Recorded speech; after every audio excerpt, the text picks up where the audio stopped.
Hello student, स्वागत है आपका फिर से एक नई क्लास में। इस क्लास में हम देखने वाले हैं चैप्टर नंबर 3 अपन का चल रहा है। उसमें अगला हेडिंग है धातुओं की प्राप्ति। ठीक है, धातु होते हैं वो किस रूप में अपन को मिलते हैं, कहाँ से मिलते हैं, उसके बारे में अपन पढ़ेंगे। ठीक है, तो वीडियो को लास्ट तक जरूर देखना। चलिए अपन वीडियो को स्टार्ट करते हैं। तो भैया सबसे पहले अगर मैं बात करूँगा खनिज की, तो खनिज जो होता है वो क्या होता है।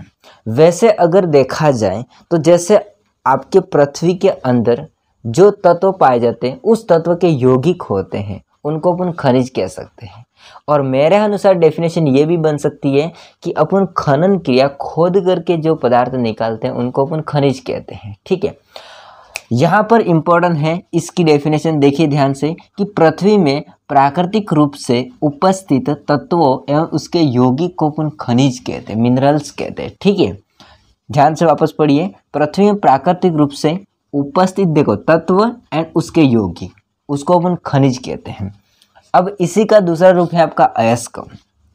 अब समझिए, ऐसे जो खनिज होते हैं जिसमें धातु ज़्यादा मात्रा में पाई जाती है। अब देखो बात को समझिए ध्यान से, खनन क्रिया के माध्यम से अपन निकालेंगे तो ऐसा तो नहीं है भाई साहब अच्छे से धुल करके अपन के धातु प्राप्त हो जाएगी, है ना। उसमें बहुत सारी मतलब अपशिष्ट पदार्थ भी आएंगे, साथ में आप कंकड़ मिट्टी वगैरह मतलब सारा कुछ आएगा। ठीक है, अब उसको अपन अलग अलग विधियों के माध्यम से धातु को शुद्ध करके निकालते हैं। अब ऐसा तो नहीं है कि खनिज निकाला पूरा शुद्ध धातु निकल गया, ऐसा तो होता नहीं है। तो ऐसे जो खनिज होंगे जिसमें धातु ज़्यादा मात्रा में है और जो अपशिष्ट या फिर अशुद्धियाँ या गैंग होती है, आगे मैं पढ़ाऊंगा गैंग क्या होता है वो। ठीक है, तो वो अगर कम मात्रा में है और इनका लाभकारी निकालना भी एक लाभदायक है, ठीक है, तो इसको अपन कहते हैं अयस्क। क्या कहते हैं इसको? अयस्क। तो समझिए ध्यान से, वे खनिज जिनमें धातु अधिक मात्रा में पाई जाती है। ठीक है, वे खनिज जिनमें धातु होती है वो अधिक मात्रा में पाई जाती है और उसे निकालना लाभकारी होता है, तो उसको अपन कहते हैं अयस्क। क्या कहते हैं इसको? अयस्क कहते हैं। ठीक है, अब अपन समझते हैं कि ऐसे कौन कौन सी धातु है जो अपन सक्रियण श्रेणी के आधार पर देखते हैं। तो अगर अधिक क्रियाशील है तो वो कहाँ पर पाई जाती है, कम क्रियाशील है या मध्यम क्रियाशील है तो कहाँ पर पाई जाती है ना। तो यह अपन देखेंगे कि सक्रियण श्रेणी एवं संबंधित धातु कर्म।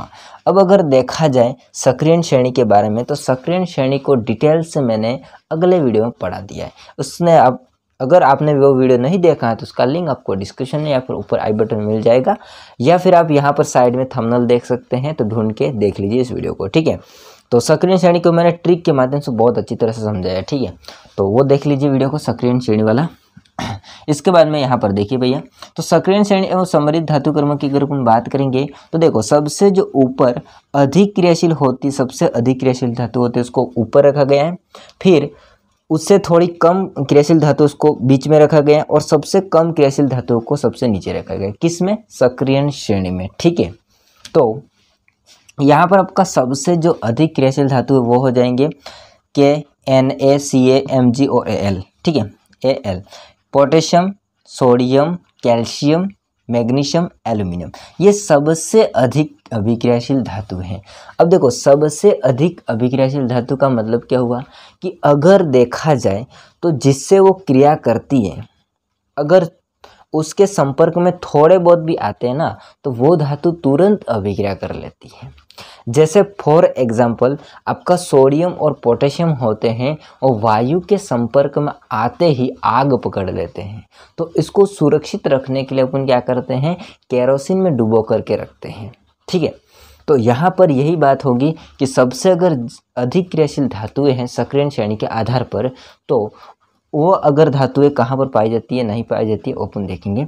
तो देखिए ध्यान से कि सबसे अधिक अगर अभिक्रियाशील धातु ये हैं तो वो स्वतंत्र रूप में नहीं मिलती या नहीं पाई जाती है। ठीक है, स्वतंत्र रूप में नहीं पाई जाती है, क्योंकि अगर स्वतंत्र रूप में पाई जाएगी तो भाई साहब अधिक क्रियाशील है तो कुछ भी कर सकती है। ठीक है, तो यहाँ पर इम्पोर्टेंट है कि वो स्वतंत्र रूप में अपन को नहीं मिलती है, अर्थात इसका विद्युत अपघटन के माध्यम से अपन प्राप्त कर सकते हैं। इसके बाद सेकंड देखिए, सेकंड ये है कि मध्यम अभिक्रियाशील, इसके बीच में आती है, मतलब थोड़े इससे कम अभिक्रियाशील है। ठीक है, तो मध्यम अभिक्रियाशील की बात करेंगे तो उसमें आपका आ जाएगा Zn, Fe, Pb और Cu और Hg, जिंक, आयरन, लेड और कॉपर, मरकरी। ठीक है, ये जो धातु होती है मध्यम क्रियाशील है, मतलब ये न थोड़े बहुत कर लेते हैं, मतलब कि ज़्यादा संपर्क में आएंगे तो करेंगे, लेकिन थोड़े बहुत संपर्क में आए तो अभिक्रिया नहीं करते, ठीक है।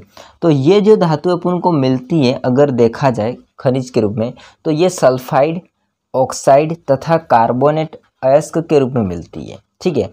और कार्बन के द्वारा इसका अपचयन करेंगे तो अपन को शुद्ध मिल जाती है ये धातुएं, ठीक है। देन अगर देखते हैं यहाँ पर तीसरा, तो तीसरा है सबसे कम अभिक्रियाशील। ये सबसे कम अभिक्रियाशील है, ठीक है। जैसे कि आप जानते हैं, है ना, जैसे Ag मतलब सिल्वर चांदी, और Au मतलब गोल्ड सोना। अब सोना चांदी वगैरह गहने पहनते हैं महिलाएं, है ना, तो कम अभिक्रियाशील होती है, तो वैसे के वैसे रहते। अगर मान के चले महिला ने आभूषण पहने हैं ना सोना चांदी के, और अभिक्रियाशील ज़्यादा है ना वो, तो क्या होगा, है ना, आग पकड़ देंगे, अभिक्रिया कर लेंगे, कुछ भी कर सकते हैं, है ना। तो यहाँ पर कम अभिक्रियाशील होती है, तो अगर देखा जाए तो ये स्वतंत्र रूप में अपन को मिल जाती है। सो ये आपको समझ में आया होगा। आगे अपन देखते हैं, इससे पहले आप स्क्रीनशॉट ले लीजिए, ठीक है।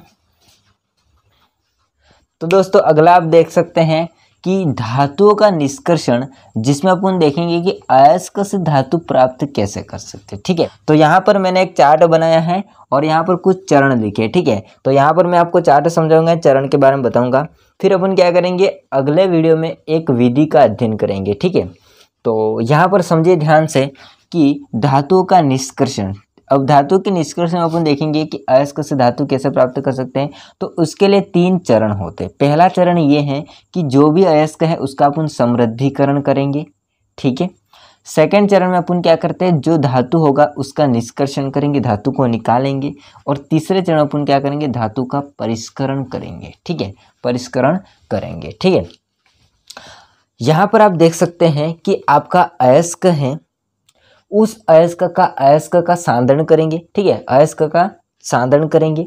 फिर अपन देखेंगे कि उच्च अभिक्रियाशील धातु है, तो फिर इसका अपन क्या करेंगे, गलित धातु का विद्युत अपघटन करवाएंगे और इससे अपन को शुद्ध धातु प्राप्त हो जाती है, ठीक है। अगर मध्यम अभिक्रियाशील धातुएं हैं तो फिर अपन क्या करते हैं, देखेंगे कि सल्फाइड अयस्क है या फिर कार्बोनेट अयस्क है। अगर सल्फाइड अयस्क है, जैसे कि यहाँ पर मरकरी सल्फाइड है, जिंक सल्फाइड है, इस प्रकार से, ठीक है। और कार्बोनेट अगर अयस्क है तो अपन क्या करते हैं, जैसे कि ZnCO3। अब यहाँ पर अपन बात करेंगे जिंक कार्बोनेट, है ना। जैसे कि अगर सल्फाइड अयस्क है तो इसका अपन करवाते हैं भर्जन। अब भर्जन क्या होता है मैं आगे भी बताऊँगा, सब्र रखिए थोड़ा। तो भर्जन करवाते हैं। एंड अगर आपका कार्बोनेट अयस्क है तो उसका निस्तापन करते हैं, निस्तापन भी अभी बताऊंगा आगे, निस्तापन करवाते हैं। फिर भर्जन और निस्तापन किया तो इससे अपन को मिल जाता है धातु का ऑक्साइड, और जो धातु ऑक्साइड होता है इसका फिर अपन अपचयन करवाते हैं, रिडक्शन करवाते हैं, और इसके बाद में अपन शोधन करके शुद्ध धातु प्राप्त कर सकते हैं। अगर निम्न अभिक्रियाशील धातुएं हैं तो सीधा अपन क्या करेंगे, सल्फाइड अयस्क जो होगा ये वाला, अगर सल्फाइड अयस्क है तो सीधा अपन को करना पड़ेगा भर्जन। तो सल्फाइड अयस्क है तो उसका भर्जन करेंगे और भर्जन से फिर धातु मिलेंगे और धातु का फिर परिष्करण करेंगे तो अपन को यहाँ पर जो कि निम्न अभिक्रियाशील धातु सोना चांदी वगैरह मिल जाती है। तो ये चार्ट आपको समझ में आ गया होगा। हालांकि आप याद रख सकते हैं कि अयस्क से धातु कैसे निकालते हैं, कौन कौन विधियाँ करेंगे, निस्तापन, भर्जन वगैरह, है ना। तो ये आप चार्ट को ध्यान में रख सकते हैं। हालांकि तो स्क्रीनशॉट ले लीजिए, आगे मैं बताता हूं। तो दोस्तों अगले वाला आपके सामने पेश है जो कि इतने सारे पॉइंट हैं, ठीक है। अब इसमें आपको सबसे पहले समझना है गैंग और अधात्री, ठीक है। मतलब ये अलग अलग नहीं है, एक ही है, ठीक है, गैंग या अधात्री। तो गैंग या फिर अधात्री जो होता है, इसकी जब मैं बात करता हूं तो इसकी डेफिनेशन को पढ़िए ध्यान से। देखिए, पृथ्वी से खनिज, ठीक है, पृथ्वी से खनिज अयस्क में रेत, मिट्टी, कंकड़, इसको भाई साहब अंडरलाइन कीजिए, रेत, मिट्टी, कंकड़ आदि जैसी अशुद्धियाँ, कई अशुद्धियाँ पाई जाती हैं तो उसे गैंग या फिर अधात्री कहते हैं, ठीक है। तो समझ में आया होगा आपको कि जब अपन अयस्क खनिज निकालते हैं तो कुछ अयस्कों में क्या होता है कि गैंग के रूप में अशुद्धियाँ पाई जाती है, ठीक है। जैसे कि कंकड़ हो गया, मिट्टी हो गई, है ना, रेत हो गई, तो इसको अपन क्या कहते हैं, गैंग या फिर अधात्री कहते हैं। अगर मैं बात करूंगा सेकंड, तो सेकंड हो जाता है भर्जन। अगर भर्जन और निस्तापन में थोड़ा मैं डिफरेंस की बात करूँगा, तो जब भी आपको भर्जन देखने को मिलता है तब आपका जो अयस्क होगा वो सल्फाइड अयस्क होगा। कैसा अयस्क होगा? सल्फाइड अयस्क होगा।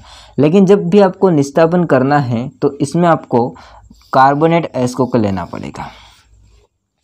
तो दोनों में डिफरेंस इतना है, भर्जन में अपन सल्फाइड अयस्क का क्या करते हैं, वायु की उपस्थिति में अधिक तापमान पर गर्म करते हैं। तो दोनों से अगर देखा जाए तो वैसे जो बनता है वो बनता है धातु ऑक्साइड, और इसमें भी आपका बन जाता है ऑक्साइड। ठीक है, दोनों से अपन को ऑक्साइड मिलता है। लेकिन इसमें फ़र्क क्या है? तो फ़र्क इस बात पर है, समझिए ध्यान से, कि भर्जन की मैं बात करूँगा तो सल्फाइड अयस्क को वायु की उपस्थिति में अधिक ताप पर गर्म करने पर यह ऑक्साइड में बदल जाता है। इस प्रक्रिया को अपन भर्जन कहते हैं। फॉर एग्जांपल अपन समझ लेते हैं ध्यान से, जैसे कि आपके पास में कोई भी सल्फाइड अयस्क है, मान के चलिए आपके पास में है जिंक सल्फाइड। ठीक है, इसको आपको क्या करना है, वायु की उपस्थिति में गर्म करना है। तो भैया आपके पास O2 है, उसकी उपस्थिति में गर्म करना है, मतलब ताप, यहाँ पर अपन तापमान देंगे, तापन करेंगे तो आपका बनेगा धातु ऑक्साइड यानी कि जिंक ऑक्साइड प्लस SO2। ठीक है, सेकंड अगर अपन देख लेते हैं, जैसे कि आपके पास में है मरकरी सल्फाइड, और इसको भी आप ऑक्सीजन यानी कि वायु की उपस्थिति में अधिक तापमान पर गर्म करते हैं तो आपको मिल जाता है भैया मरकरी से मरकरी का ऑक्साइड यानी कि HgO, और प्लस साथ में आपको यहाँ पर S और O2, तो SO2 प्राप्त हो जाएगा। मैंने इस अभिक्रिया दोनों को बैलेंस नहीं किया है, तो सीधा आपको समझना है कि आपका कोई भी धातु सल्फाइड है उसको वायु की उपस्थिति में अधिक तापमान पर गर्म करते हैं तो इसके दोनों ऑक्साइड मिल जाते हैं। ठीक है, निस्तापन की मैं बात करता हूँ तो अपन को करना है इसमें कार्बोनेट अयस्कों को सीमित वायु। इतना फ़र्क है भैया, दोनों में फ़र्क कुछ नहीं है, बस इसमें कार्बोनेट अयस्कों को सीमित वायु मतलब लिमिट वायु चाहिएगा, इसमें O2 लिमिट होगा। ठीक है, तो सीमित वायु इस वर्ड को याद रखिए, क्योंकि यहाँ पर अपन जितनी चाहे मर्जी चाहे उतनी नहीं ले सकते। यहाँ पर वायु की उपस्थिति में यानी कि यहाँ पर मर्जी चाहे उतनी ले सकते, यहाँ पर सीमित वायु में अधिक तापमान पर गर्म करने से यहाँ पर ऑक्साइड मिलता है, तो उसको अपन क्या कहते हैं, निस्तापन कहते हैं। ठीक है, फॉर एग्जांपल अगर आपका कार्बोनेट कोई भी मतलब अयस्क है, जैसे कि जिंक कार्बोनेट है आपके पास, ZnCO3 है, इसको सीमित वायु में यानी कि अपन यहाँ पर O2 नहीं लिख सकते, क्योंकि O2 होती है वो बढ़ भी सकती है घट भी सकती है, तो यहाँ पर अपन क्या करेंगे, O2 को सीमित लेंगे। ठीक है, तो यहाँ पर सीमित में लेकर के गर्म करेंगे, तापमान देंगे, और ये आपका जिंक कार्बोनेट होता है वो बन जाता है जिंक ऑक्साइड। साथ में आपका जो कार्बन होगा उसके साथ 2 ऑक्सीजन बच जाएंगे तो CO2 होगा वो अलग होगा। ठीक है, तो जिंक ऑक्साइड, यहाँ पर भी जिंक ऑक्साइड, मरकरी ऑक्साइड, मतलब ऑक्साइड दोनों में प्राप्त होता है। लेकिन फ़र्क कितना है कि इसमें अपन कार्बोनेट अयस्क लेंगे, इसमें सल्फाइड अयस्क लेंगे, यहाँ पर सीमित वायु होगी, यहाँ पर सीमित वायु नहीं होती है। अब उन आगे देखते हैं, आगे हो जाएगा अपचयन, रिडक्शन।